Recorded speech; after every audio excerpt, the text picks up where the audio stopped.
Hello everyone. We are reading the story Ishwaran the Storyteller, and in this story we find that the character Ishwaran is somewhat very interesting, and he gives too many depictions, too many stories to his master Mahendran, and every story of him is something unusual, something complicated, and Ishwaran has quality to make stories in a way that everybody can be fascinated.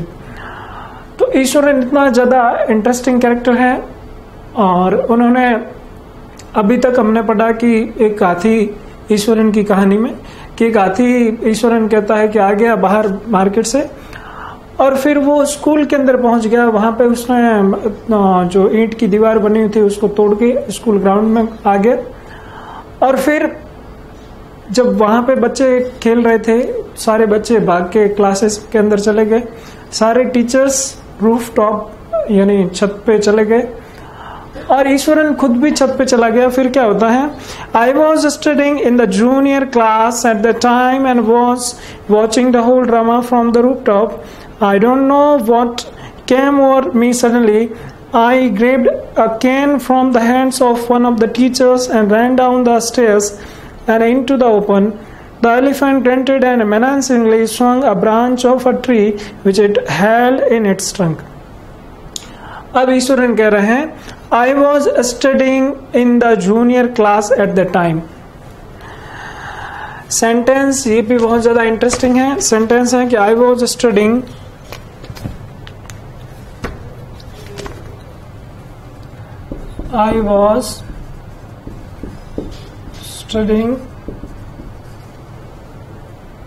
in the junior class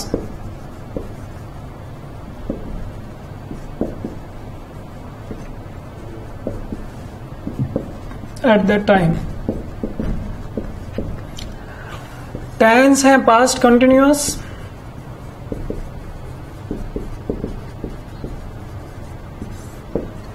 past continuous tense के uses क्या क्या है, जिसमें जो सबसे important use है उसका एक तो है कोई भी काम कंटिन्यू चल रहा है, कोई भी वर्क प्रोग्रेशन में है, तो पास्ट कंटिन्यूअस टेंस का यूज किया जाता है. पास्ट का कोई भी काम जो पास्ट में किसी पर्टिकुलर टाइम पे प्रोग्रेसिव था, तो टेंस यूज करना है आपको पास्ट कंटिन्यूअस का.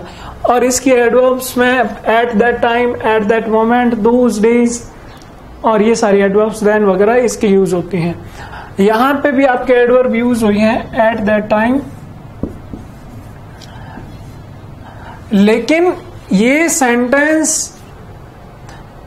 पर्टिकुलर टाइम पे प्रोग्रेशन के लिए नहीं, बल्कि ये सेंटेंस इस कंडीशन के लिए दिखाया हुआ है कि वो काम उन दिनों चल रहा था. जैसे मैं आपसे कहूं कि मैं लिखूं sentence, I was learning French those days. मैं उन दिनों फ्रेंच सीख रहा था.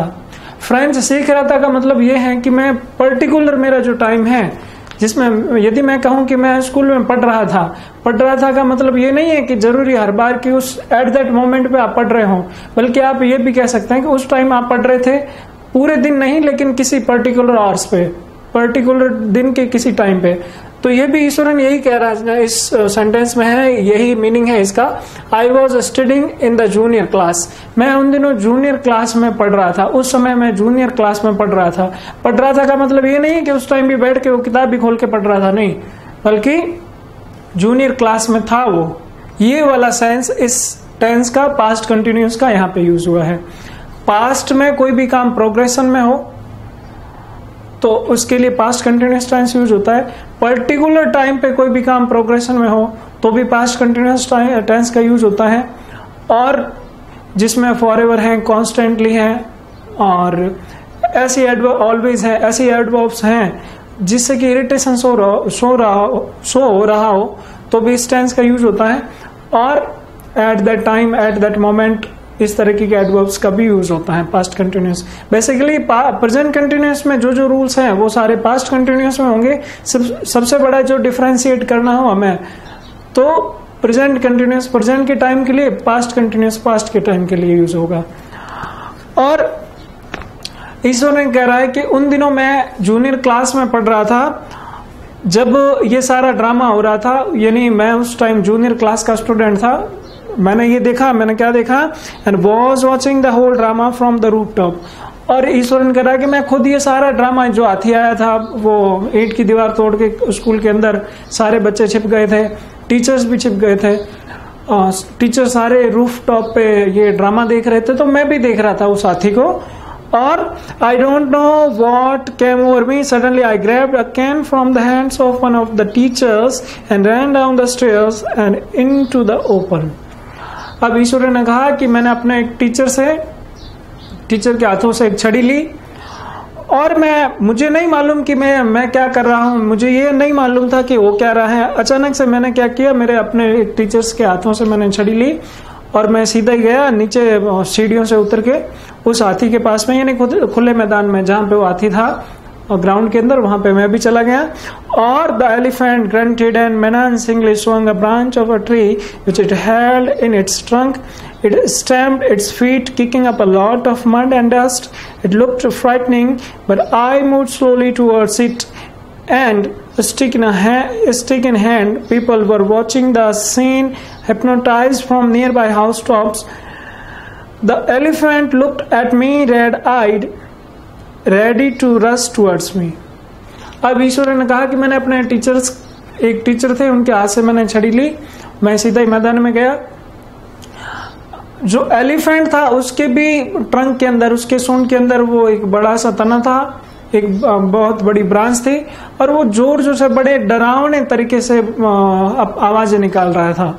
और सारे लोग जो भी स्कूल के पास में जिन जिन लोगों के घर थे, वो अपनी छत पे चढ़ के वो सारा ड्रामा वो भी देख रहे थे। यानी टीचर्स भी सारे छत पे चढ़े हुए थे, ईश्वरन भी छत पे था, ईश्वरन मैदान में था, बाकी वाले जो सारे लोग जो थे वो भी छत पे थे, ये सारा ड्रामा देख रहे थे। ईश्वरन अकेले उस मैदान में आ गया। और फिर क्या होता है, the elephant looked at me red eyed ready to rush towards me. Elephant ने मेरी तरफ लाल आंखों से देखा और वो मेरी तरफ भाग के आ रहा था। It lifted its trunk and trumped loudly. At that moment, I moved forward and, mustering all my force, waked its third toenail on the quick. The beast looked stunned for a moment, then it shivered from head to foot and collapsed. अब ईश्वर ने कहा, वो हाथी मेरे तरफ मुझे मारने के लिए दौड़ता हुआ आ रहा था, रेड आइड थी, बड़े गुस्से में था वो। और ईश्वर ने क्या किया, उस छड़ी से उसको पीछे खिसका के उसके जो थर्ड टोनेल था, टोनेल यानी पैर का नाखून, उस पे उसने मारा। थोड़ी देर के लिए वो हाथी जो है स्टन रह गया, सन्न रह गया, और उसके बाद में उसकी पूरी बॉडी के अंदर सीवरिंग यानी कंपन स्टार्ट हो गया और फिर वो नीचे गिर गया। At this point, Ishwaran would leave the story unfinished and get up mumbling, "I will be back after lighting the gas and warming up the dinner." Mahendra, who had been listening with rapt attention, would be left hanging. When he returned, Ishwaran would not pick up the thread of the story right away. Mahendra would have to remind him that the conclusion was pending. अब ईश्वरन अपनी बात को यहाँ तक finish कर देता था। ईश्वरन कहता था कि मैं एक अपने टीचर के हाथ से छड़ी लेके गया, हाथी को मैंने मैदान में गया, सारे लोग मुझे देख रहे थे, पड़ोसी भी देख रहे थे स्कूल के पास में जिनके घर थे वो। और मैं गया, मैंने थर्ड टो नेल पे, यानी उसको जो हाथी का पैर था उसका टो नेल यानी जो अंगूठे का नाखून था उस पे मैंने छड़ी से मारा और वो पूरी बॉडी उसकी कांप के वो हाथी नीचे गिर गया। और इतनी बात कह के वो डिनर गर्म करने के लिए और गैस जलाने के लिए अंदर चला जाता था। और फिर जब वापस आता था तो इतने देर में पहले की स्टोरी जो है महेंद्र बड़े ध्यान से सुनता था, तो उसके अंदर एक क्यूरियोसिटी थी, ईगरनेस थी उस स्टोरी को वापस सुनने की। लेकिन ईश्वरन वापस स्टार्ट नहीं करता था स्टोरी। ईश्वरन ये चाहता था कि जब तक वो मुझे प्रोवोक ना करे, इन्वोक ना करे, जब तक वो मुझे ना कहे, महेंद्र मुझे नहीं कहे, तब तक मैं स्टोरी शुरू नहीं करूं। तो ये जब वो वापिस आता था तब महेंद्र उसको कहता था कि तुमने स्टोरी मुझे पूरी नहीं सुनाई। तो वो क्या करता था, When he returned, Ishwaran would not pick up the thread of the story right away. Mahendra would have to remind him that the conclusion was pending. Mahendra उसको कहता था कि अभी इस स्टोरी का एंड नहीं हुआ है, तुमने पूरी स्टोरी मुझे नहीं सुनाई है, इस स्टोरी को पूरा सुनाओ। तो while a veterinary doctor was summoned to revive the animal, Ishwaran would serve casually. 2 days later, it was led away by its mahout to the jungle. अब ईश्वरन कहता था कि वेटरनरी डॉक्टर आते थे, उसके बाद में उस एनिमल को ठीक करने के लिए एक वेटरनरी डॉक्टर बुलाया जाता था, वो आता था। Iswaran would serve casually, 2 days later it was led away by its mahout to the jungle. और लगभग 2 दिन बाद में उसका महावत, जो उसका महावत है, उस हाथी को कंट्रोल करने वाला है, लगभग 2 दिन बाद में आता था और उस हाथी को जंगल में ले जाता था। Well, how did you manage to do it Eshwaran, how did you bring down the beast. अब सारे लोग जब ईश्वरन से पूछते थे कि तुमने ऐसा कैसे कर दिया, तुमने उस इतने बड़े विशाल, इतना मैमोथ जाइजेंटिक एनिमल को, बीस्ट को, हाथी को तुमने कैसे नीचे गिरा दिया, तो उसका वो क्या रिप्लाई देता था, It has something to do with Japanese art, I think so, karate or jujutsu it is called. I had read about it somewhere. It temporarily paralyzes the nervous system, you see.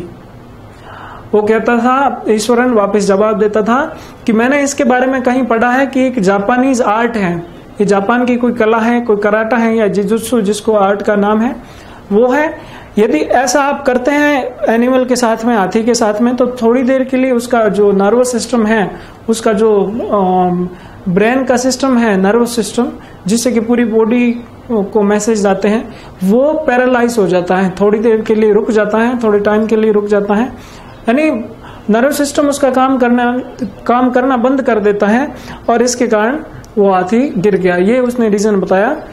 Not a day passed without Ishwaran recounting some story packed with adventure, horror and suspense. Whether the story was credible or not, Mahendra enjoyed listening to it because of the imitable way in which it was told. Ishwaran seemed to more than make up for the absence of a TV in Mahendra's quarters. अब इस तरह की खूब सारी stories सुनाने की ईश्वरन के पास में एक अनोखी स्किल थी और महेंद्र उसको बड़े ध्यान से सुनता था। उसके क्वार्टर में कोई टीवी नहीं था, लेकिन महेंद्र को टीवी की जरूरत भी नहीं थी, क्योंकि वो इतनी अच्छी अच्छी स्टोरीज महेंद्र को सुनाता था, जिससे कि उसका टाइम पास अच्छे से हो जाता था और प्लस उसको एंजॉयमेंट भी मिलता था। एक एडवेंचरस स्टोरी, सस्पेंस की स्टोरी, हॉरर की स्टोरी, अलग अलग टाइप की स्टोरीज को नीट करने में ईश्वरन मास्टर था। One morning when Mahendra was having breakfast, Ishwaran asked, "Can I make something special for dinner tonight, sir?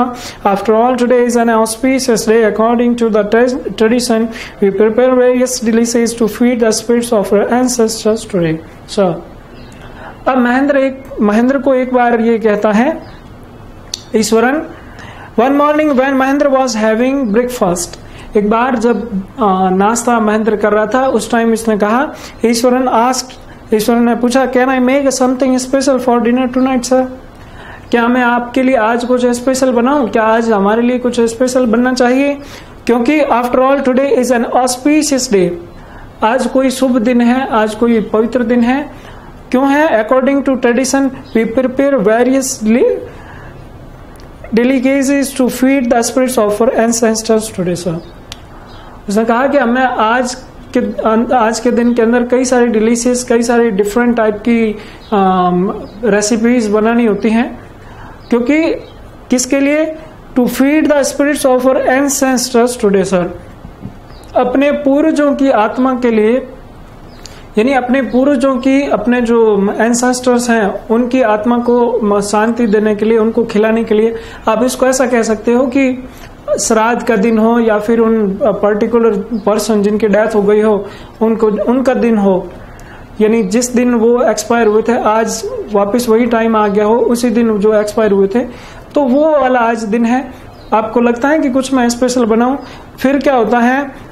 That night Mahendra enjoyed the most delicious dinner and complimented Ishwaran on his culinary skills. He seemed very pleased, but unexpectedly launched into the most garrulous account involving the supernatural. अब महेंद्र ने ईश्वरन की खूब तारीफ की, क्योंकि उसने इतनी अच्छी अच्छी डिशेस बनाई थी, इतनी अच्छी रेसिपीज उसके लिए बनाई थी, जिसको खा के बड़ा वो खुश हुआ और उसको कॉम्प्लीमेंट भी किया. He seemed very pleased, but unexpectedly launched into a most garrulous account involving the supernatural. You know, sir, this entire factory area we are occupying was once a burial ground. He started. अब जब खाना पीना उसके खत्म हो गया, तभी अचानक से उसने ऐसी बात कही जिससे कि महेंद्र काफी फ्राइटन, काफी उसकी कंडीशन बड़ी खराब हो गई. क्या थी वो बात? You know sir, this entire factory area we are occupying was once a burial ground. He started. उसने कहा, ईश्वर ने कहा कि जिस फैक्ट्री एरिया के अंदर हम रह रहे हैं, जिस एरिया के हम अंदर हैं, वो किसी टाइम एक बरियल ग्राउंड कहते हैं कब्रिस्तान. वो किसी टाइम एक कब्रिस्तान हुआ करता था. Mahendra was out of the pleasant river he had drifted into after the satisfying meal. Mahendra ने इतना जो अच्छा खाना खाया था, बड़ा सेटिस्फाइड महसूस कर रहा था. अचानक से जब ये बात सुनी ईश्वरन के मुंह से कि ये जो फैक्ट्री का एरिया है वो एक कब्रिस्तान था, तो महेंद्र काफी फ्राइटेंड हो गया, काफी डर गया. I knew on the first day itself when I saw a human skull lying on the path. Even now I come across a number of skulls and bones. Eswaran continued. Eswaran ने कहा कि मैं तो पहले दिन जब यहाँ पे आया था तभी मैं समझ गया था कि यहाँ पे कुछ ना कुछ गड़बड़ है, क्योंकि I knew on the first day itself when I saw a human skull lying on the path. क्योंकि रास्ते के अंदर मैंने एक आदमी की खोपड़ी देखी, जिसको देख के मैं समझ गया कि यहाँ पे कुछ ना कुछ गड़बड़ है. Even now I come across a number of skulls and bones. और जब मैंने खूब सारी हड्डियां भी देखी हैं, खूब सारी आदमियों की खोपड़ियां भी देखी हैं. ईश्वर ने यहाँ तक कहा. आज की स्टोरी यहीं पे खत्म करते हैं. नेक्स्ट इसको कल हम पूरा करेंगे. Thank you.